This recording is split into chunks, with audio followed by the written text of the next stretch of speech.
Hey, my name is Alex Richards and welcome to The People Behind the Party, hosted by us here at the Birthday Party Network. Today on our show, I'm joined by David, who operates Paramount Kids and has recently taken over the reins of Foam Dart Thunder. We'll hear a little bit about how it all started, his plans for the future, and also some of the crazy things that Foam Dart Thunder is involved in globally.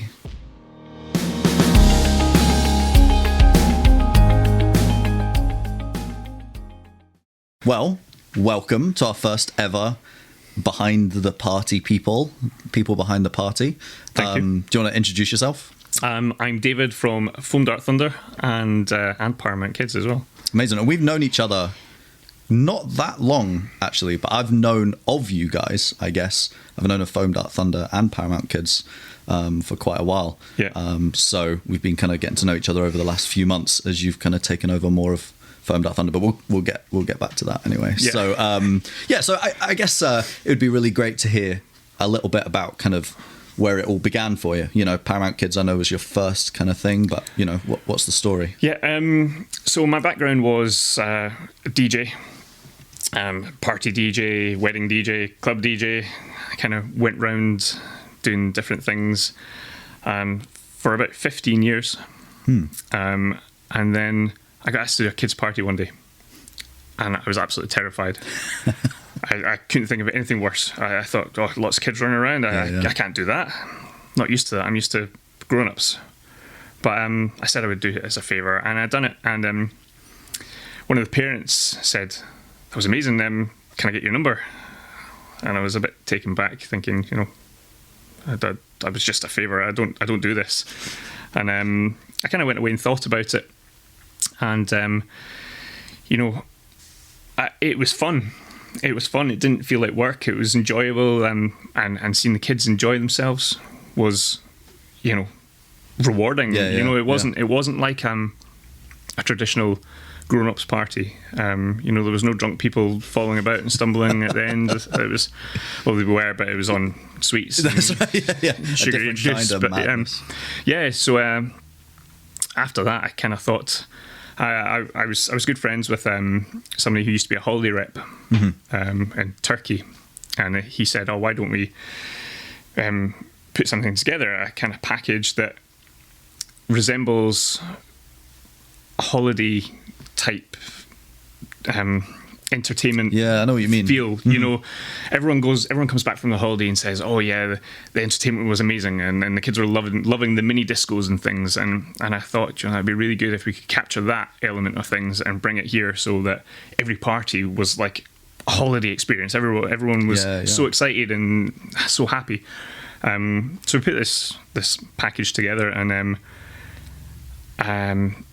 took a couple of initial bookings, and it just kind of grew, and people seemed to like what we were doing. We kind of went out as a duo, I suppose. So I was learning from him all the time, and I'm a terrible dancer. I'm typical dad dancer. I cannot dance at all. He, ironically, was a trained dancer. Okay. So, you know, he was teaching me cha-cha slide and the Macarena and things, and it was a stand-up gag at parties that I would get things wrong. Kids would love it. Would notice. and you know, he would mention that I got it wrong, and kids would laugh at me. And then we used to do a bit of kind of slapstick humour as well. We'd have some custard pies there. So if he mocked me for getting the dance wrong, when he's giving the instructions for the next game, I'd slap a custard pie in his face. And kids really enjoyed it, and it was fun. So yeah, that was kind of how it all began. And he ended up wanting to concentrate more on his dancing and things. He's never, although he was there at the beginning, Paramount was always mine. But he was, you know, an influential part in starting. He wanted to pursue his dancing, so he moved away to London. So that's fine. Occasionally came back for larger events to help out if we needed more than one. And I ended up taking on some other entertainers to help me out, and it kind of went from two of us to just one single person going out for the parties, because it wasn't the same. It was, what we had started, it was kind of, that was us. And I tried it with someone else, and it just wasn't the same chemistry. Yeah, it was, yeah. And we found that, the kind of formula that we developed for a party was working with just one. It didn't need the two. It was nice, and it was enjoyable for the entertainers, but it didn't need it. So just continue to run it with one, unless again, it was a larger event, we needed more. So yeah, that's pretty much Paramount and how it began. Yeah. And I guess it's kind of funny because from a business side, we were the same with some of the events we would send out. We would have 2 people, and then eventually it was like, actually, we don't need to. Like, we can do it with just one person. And so even, from a business point of view, I mean, you save a fortune. It's productivity, isn't it? Yeah, you can have 2 people going out and doing 2 parties, or 4 people going out doing 2 parties, or 4 people going out doing 4 parties. Yeah. So it's kind of, it's all relevant, isn't it? It makes sense, yeah. And if you don't need it, then yeah. So Paramount Kids in its current, in its current existence right now, what if you were selling me the Paramount dream to book a party? Do you know what I mean? Like, what would you be saying? I just, fun, non-stop fun from start to finish. All the entertainers are briefed that the party doesn't start when, if it's a 1 o'clock start party, the party starts as soon as the first kid walks through the door. If it's a birthday kid, fantastic, make a fuss. Yeah, love it. The parents, it's almost a character that they have to get into. They have to be that person from the word go. Not oh, hi, such and such, I'm your entertainer for today. It's very charismatic and, hi, how are you doing? Oh yeah, high fives, birthday kids. Just being a bit different. Real.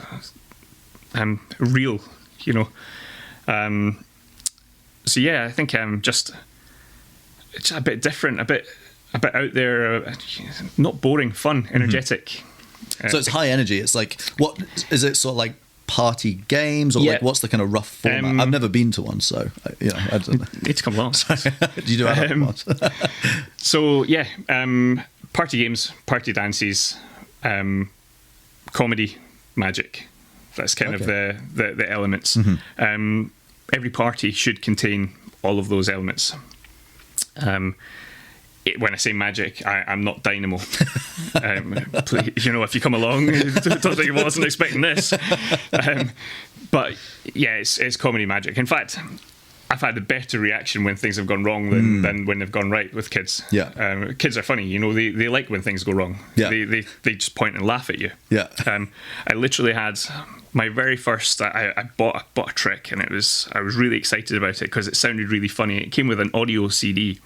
To play along with it, and you were to pretend like you were following the instructions with the audio, doing it along with the kids. Yeah. So you're in character and you're doing it away, and that ultimately you had to make a banana disappear. So I was doing all my actions and following the CD, and you had to put the banana into a napkin. And when you open it up, then the banana is meant to vanish. Banana didn't vanish. It fell on the floor in front of me and just splatted all over my trainers. It was just mush. And I it hadn't happened before, so I didn't really know how to react. But the kids' reaction, I loved it. They thought it was hilarious. So I fed off that. And it was just, it was brilliant. Probably one of the best parties I've done just because of that reaction. Because of the chaos. And actually, the next time I was going to do that particular trick, I thought, did I get it wrong? Because I know it's funny when I get it wrong, but then I don't want to get it wrong because then they think I'm rubbish. Catch-22. That's right. Yeah. Yeah, that's it. Amazing.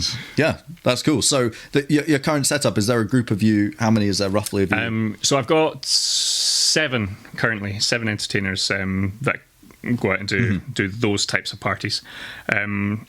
So Paramount as well, when we started doing Nerf parties as well. Oh, okay. At the very beginning. Yeah. And then I started helping out FDT and running those parties. The Foam Dart Thunder. Yeah. Sorry, abbreviations. No, sorry. Yeah, so that was that kind of connection. So that's how we started talking at the very beginning as well. I needed a party covered, so I contacted Foamed Out Thunder. Okay. I see you do Nerf parties. I've got one. I can't do it. Do you want it? So yeah, that was that kind of connection starting. Very initial. Yeah. Well, I think that's a great kind of lead into kind of now, what's happened since Paramount. So Paramount's been going how long? 2013. Same exactly the same time as Foamed Out Thunder. As Foamed Out Thunder. So you've been going 6 years. So do you want to just explain kind of then, how Paramount ended up becoming, or you became Mr. FDT, I guess. In a sense. Yeah. So I had a conversation with the previous owner of Foamed Out Thunder whilst I was running his Nerf parties for him. While still running Paramount, I was running his Nerf parties for him, and he asked if I'd be interested in buying the business. And I said, yeah, let's chat. And we had numerous conversations about it, but ultimately the times we spoke, it was never something happened. Something kind of got in the way. So it was always put on the back burner. But it was, the initial conversation was always, this might happen. And then I was asked again in December. Excuse me, sorry, phone ringing.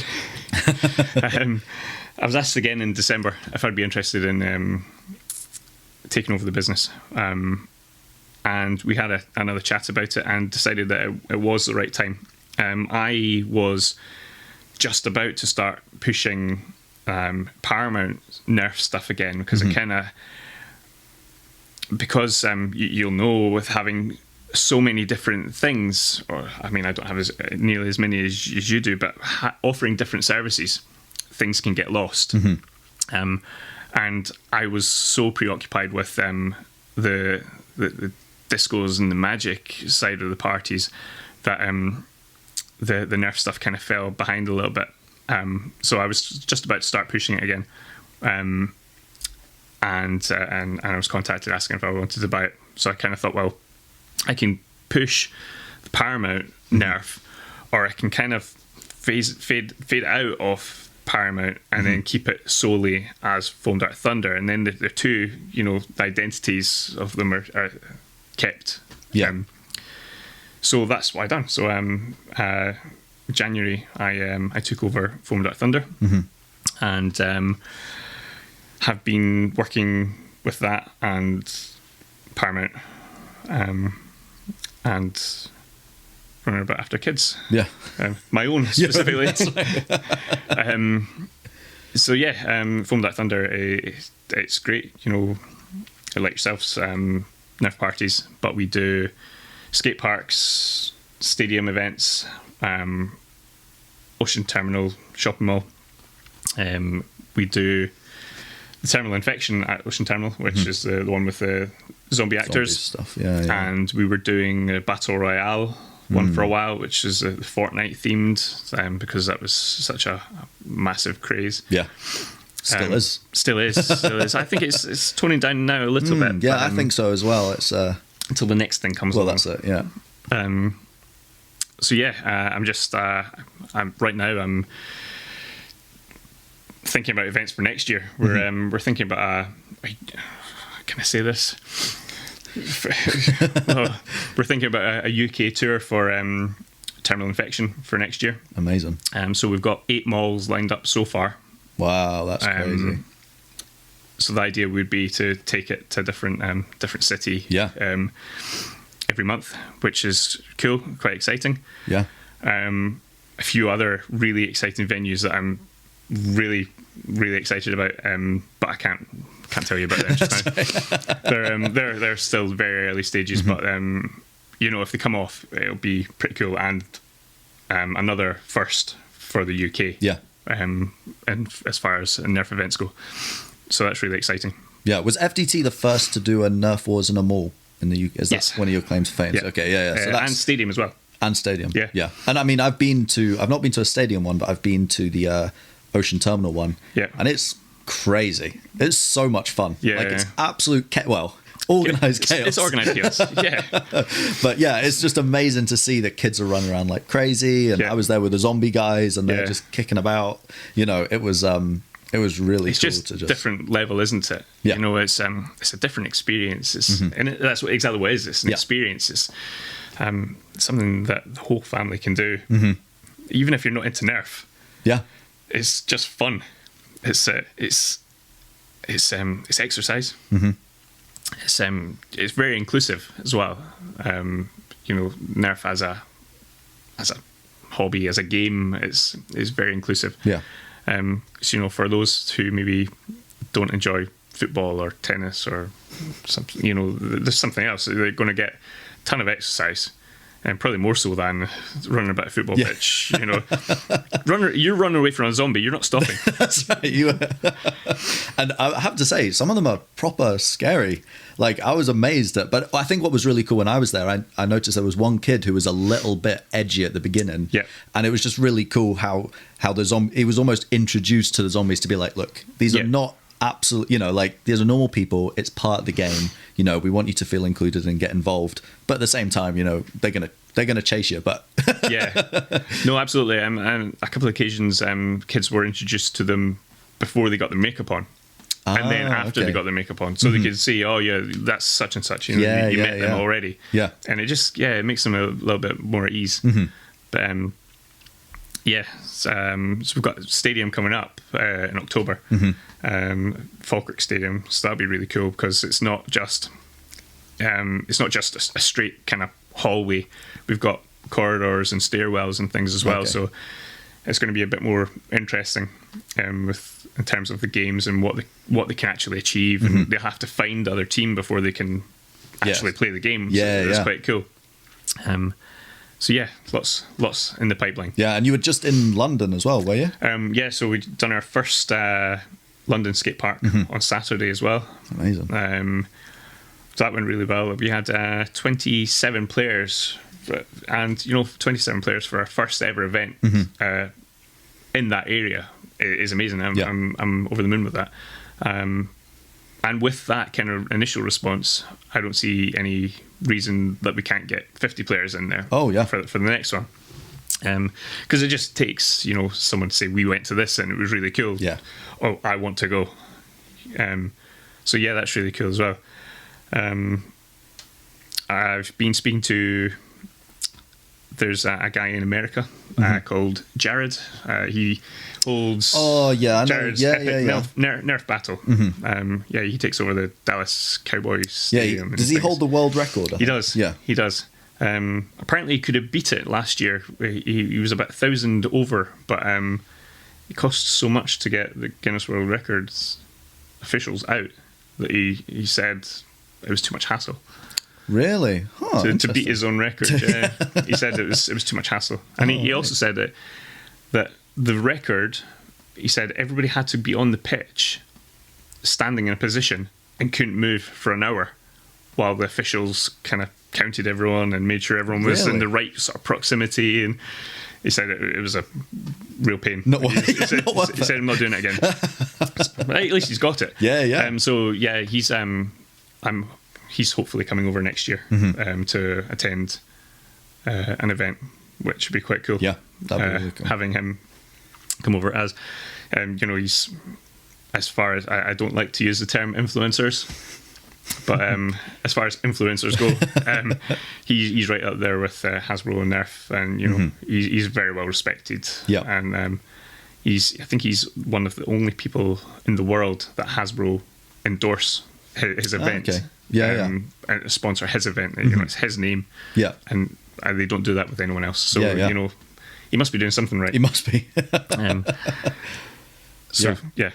Sweet. Because I think it's interesting, even with the Foam Dart Thunder stuff, I feel like there's, you know, Paramount's cool, but it's definitely like a birthday party company that runs.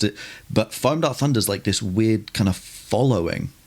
Like, isn't it? Like, it's like a community. I mean, weird in the sense of like, it's just strange that. Dig yourself out. That's right. I know. It's like, but I mean, weird in the sense of like, it's not Foam Dart Thunder isn't a business in a sense. No. No, I know what you mean. It is, but it's like a community of people who just love Nerf, and you're doing it to a really, really high standard, which is really, really cool to see. No, it is amazing that, you know, people will literally travel around the world to come to an event. I mean, that's crazy. That's, you know, talking about like Foo Fighters playing and someone jumping on a plane saying, because I want to go and see them. Yeah. You know, I'm not comparing myself to them, but, you know, it's that same thing. You know, people think, that's really cool, I want to go to it, which is pretty nuts. Yeah. Giving what it is, you know, but it's a big deal to some people. Yeah. And it is nice that it's got such a following. Yeah. It's and people are so helpful as well. You know, you wouldn't, the amount of messages we get saying, can I help out at this event? If you need help, let me know.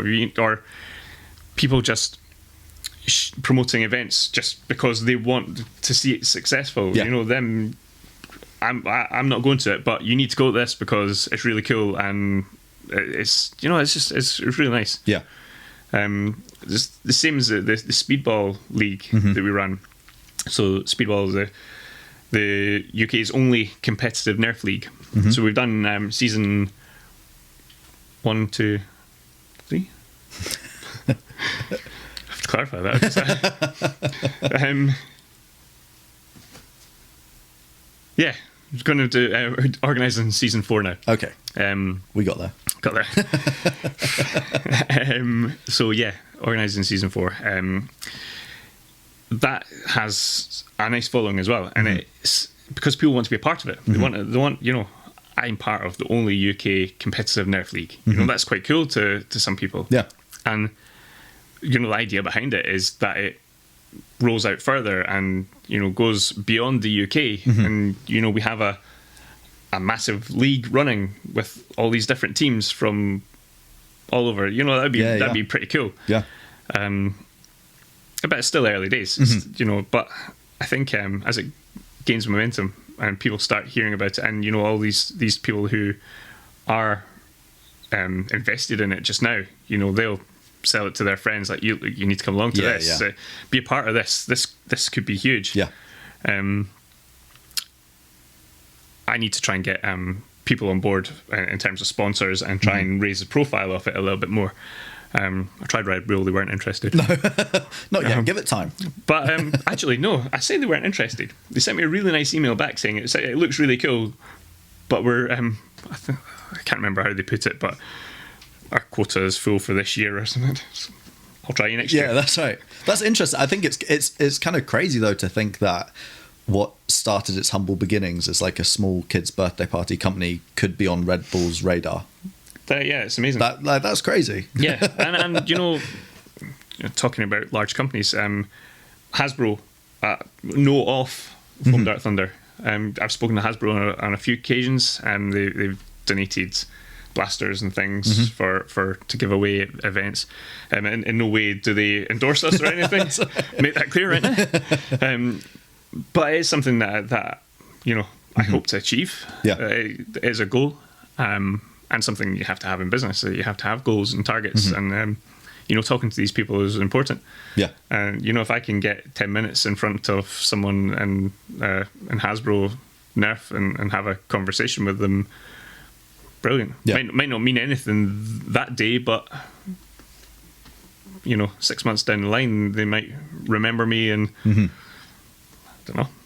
Got to put yourself out there. Yeah. Well, I mean, even looking at the way that Nerf has gone on YouTube and the way that kind of following, like, what's the Drake? Is it Drac? Yeah, I can never know how to pronounce it, but you know, like Drake's a singer. That's a very important difference.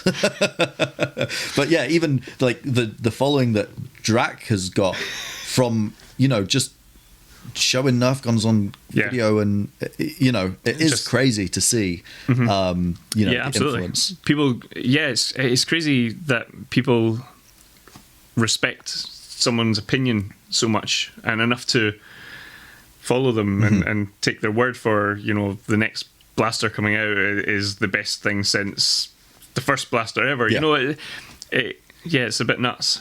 I often wonder if I made a video saying this is a new blaster, if anyone would actually pay attention to it, or it was just like, what's he talking about? What's he know? Yeah, he's not Drac. Or Drake. Or Drake. Either of them. Yeah, well, anyway, we're a bit nerdy about our Nerf stuff, so it's quite interesting. But yeah, I guess maybe going back to kind of the business side. So we've heard about Paramount, we've heard about Foam Dart Thunder. What's kind of some of the biggest challenges that you find in running a kid's birthday party company? Time. Time constraints. Absolutely, definitely, 100%. And putting trust in others. I find that really difficult. All of my guys, and they probably all hate me for it, but I still say, drop me a text when you're arrived at the venue. Yeah. Just so that I can then switch off and move on to the next thing. If I don't get that text, I'm immediately panicking. What's happened? What's going on? And all this time hasn't stopped that. I'm still doing it. Yeah. Or call them the night before. Everything okay for tomorrow? Yeah. I know it's okay for tomorrow, but still, I feel that I have to, as manager, as owner, you feel like you have to chase that up and you have to be sure. Spreading myself between the two, it's quite challenging. I often am not in bed before 2 a.m. I'll get my kids to bed at 9 normally-ish, after picking them up from whatever club or class they're at 7 days a week. And then I'll sit down and answer emails and send out invoices and work on whatever I need to work on. That's not to say that I'm not doing that through the day as well. But I try and allocate literally probably from about 9 till 1 a.m. will be my time that I'll sit down in the office and switch off all distractions and just focus on work. And as much as it's hard, I do try and allocate enough the same time to both. You know yourself that some days one will take more of your time than the other, but I do try and give them both equal attention. Having said that, I have been paying a lot more attention on FDT recently because it's just consuming more of my time. There's much more going on planning wise. It's different from that point of view because it's an events business as well as parties. Paramount's parties. I get an email saying, "Can you do a party on this date?" Yes, we can. Cool, done. FTT's planning, logistics, everything. Like I say, events for next year planned already. Setting date, date set and deposits paid. It's quite. I need a secretary actually. It's thinking about what it would look like, having a venue, I think as well, the thought behind, again, we've kind of toyed with that. Like, what would it look like to have a space in Ocean Terminal or in a shopping centre where you could, there's tons of parking, people could just come drop their kids. I know that there's a few cool companies out there that are starting to do similar things like that, like GUI events. I think in Scotland is one of the big ones. I don't know if you've heard of them. They do like slime parties and chocolate parties as well. And I think they definitely have one venue. I think they maybe have two. And I know like quite a few kids have heard really good things about them. They have this kind of solid location and it's cool. There is that all in one package. I think as both mobile operators, we found that there's that element where I would love to be able to do food, but like, how am I going to bring sandwiches and, or I'd love to do a cake, and it's like, well, how can I do a cake? And so would you say, like, if you were to drop everything and be like, right, Paramount Kids, boom, this is where I'm going, do you think having a venue is the ultimate goal, or? I think so. I think as much as it creates problems itself, I think it alleviates problems as well. Entertainers not turning up to a party. We're here. We've got staff. Choose someone else. I just, not finding venues not being big enough. All the little things, I had someone a couple of weeks ago call me saying that was horrendous. I had to park 3 streets away. There was no parking at the venue. Little things that should have been relayed to me at the booking, that there was no available parking outside the venue. Yeah. Or it didn't have a car park.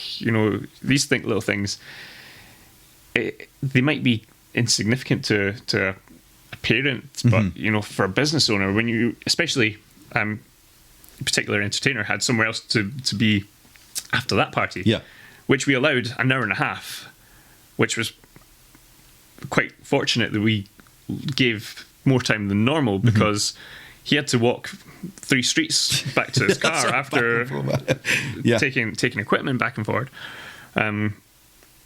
So I think a base would be the big goal from here, as far as Paramount is concerned. I think so. Yeah, I mean, it's just funny even thinking about that idea of, you're juggling so many details with the party. You're getting the kid's name and their age, and all of a sudden you turn up at the venue and you can't park anywhere, and it's like an absolute trek. And it's funny because you think, well, why didn't you just ask? In the sense, but it's like, I do 15 parties a weekend. Like, I can't ask every tiny detail to be like, is there parking? Yeah. Is there a power socket that I can get to within, 2 meters of where I need, like all of these things that, it's just funny, isn't it? Like, there's so many, and you learn all the things as you go, but you don't know until it happens. Exactly. And then parents are like, oh, that's a weird question. And it's like, I know it's weird, and 99% of the time it's not a problem. Yeah. But there's always the 1%, and that 1% is the time when we need to know, this random quirky detail. Yeah. So it's funny. So so Paramount Kids, if you're thinking, solid base, what's kind of the future for Foam Dart Thunder, do you think? Well, it's massive, eh?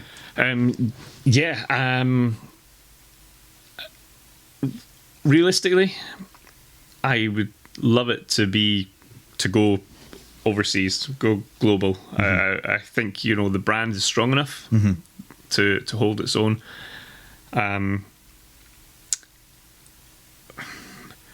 Toyed with the franchise option of it, but I don't know.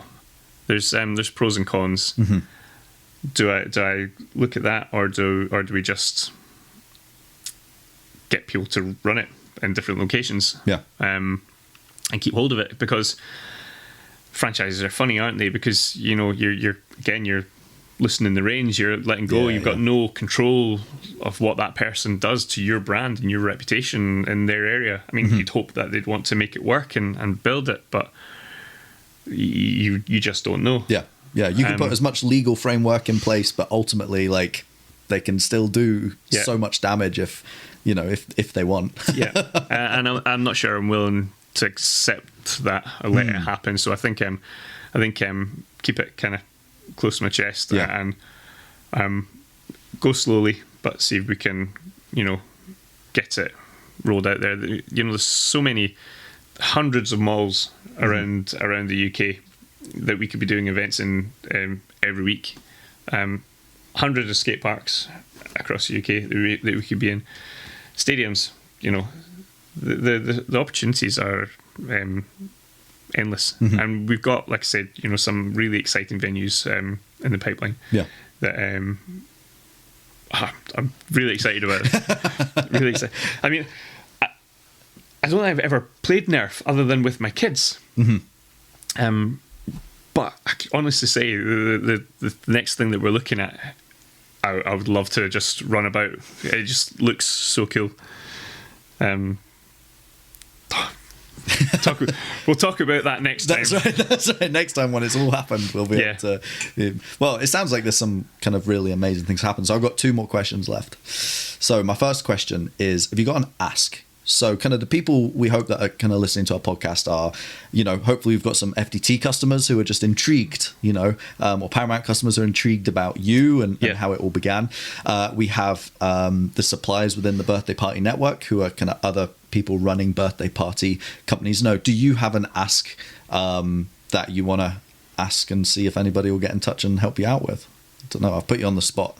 Yeah, I know. That wasn't on the list. That's right. No, we're all, like I said earlier on, we're looking for people if they're interested in sponsoring the UK's first competitive Nerf League. Always looking for people to get involved in that. If anyone knows of any unique venues or anything that they think would be cool to host an event, drop me a message. That'd be cool. And the with the Speedball League, is it possible? Does it have to be like an FDT group, or there's lots of other Nerf party companies out there? Could they say to you, "Hey, we want to start a league"? Yeah, absolutely. Can we jump in and be a 100%. Part of that? Yeah, the more the merrier. Yeah, the more we can raise awareness, the better. Yeah, ultimately, Speedball doesn't make any money. It's not. Yet. It's not a profitable part of the business. It's all about creating something new and seeing how far it can go. Yeah. It's so I'm not sitting here thinking, yeah, join in and then rubbing my hands together. We literally cover costs. The venue hire's expensive. Yeah, it is. It's and the cost of the rival balls, we need to replace them more often because they're getting used every week during the 8-week league. So yeah, the more people we can get involved, the better. Yeah. Fantastic. And lastly, we want to ask every guest this, as a kid, do you have a memorable birthday party that you had that you're like, this is where Paramount started when I was 7, when I was 8? I never had birthdays, Alex. I couldn't afford them. Just brought back memories, thanks. Right. No, I did actually have a magician when I was a kid. I remember maybe about 6, 7. I remember having a magician. Don't remember if he was any good or not, but I remember having a magician. I suppose, I had that. My uncle used to do magic. Okay. So I was always kind of around that. He would always come and show me things, and I'd think it was cool. And he taught me some things, and I think that was cool. And then, my parents would have people come round for dinner, and we'd get thrown into our bedrooms, and I'd go out and show them some cool stuff that I thought was cool, that I learned from my uncle. So I suppose I've always been a bit of a performer. Always, I went to acting school when I was a kid, and played Charlie and Chocolate Factory. Claim to fame. So yeah, I think I enjoy being on a stage and performing. I think it's quite cool. It's great, but doing it with kids is just hilarious. Yeah, it's so much fun. Yeah, it's I had little off topic a little bit, but a little girl came up to me once in a Sainsbury's and tugged on my t-shirt and said, "I know you. You're the funny guy," and made my day. Whether I was the right guy or not. I mean, she might not have seen me at a party. She might have just thought I looked funny, but that made my day. I thought, that's why we do it. It's enjoyable, it's fun, and seeing these kids with a smile on their face beats any day job. Makes it sound like it's not a real job. No, it is. What was the question again? What was your most memorable birthday party? I think you covered it. Magician. I think that's the only one I remember. I think that's the only one I got. Fantastic. Well, thanks so much for coming down and talking to us. I hope our listeners have enjoyed hearing a little bit more about Paramount Kids and Foam That Thunder. And it seems like there'll be exciting things in the future. Thank you very much. Well, that's all for today's episode of The People Behind the Party. Thanks for listening, and thank you to David for joining me today to share more about his plans and as he drives 2 great businesses to success. Join us again soon, as we'll be meeting another person behind the party and finding all about their business too. If you haven't checked out the Birthday Party Network yet, then I would definitely encourage you to head on over, where you can find a place jam-packed with loads of help for you to grow your birthday party business.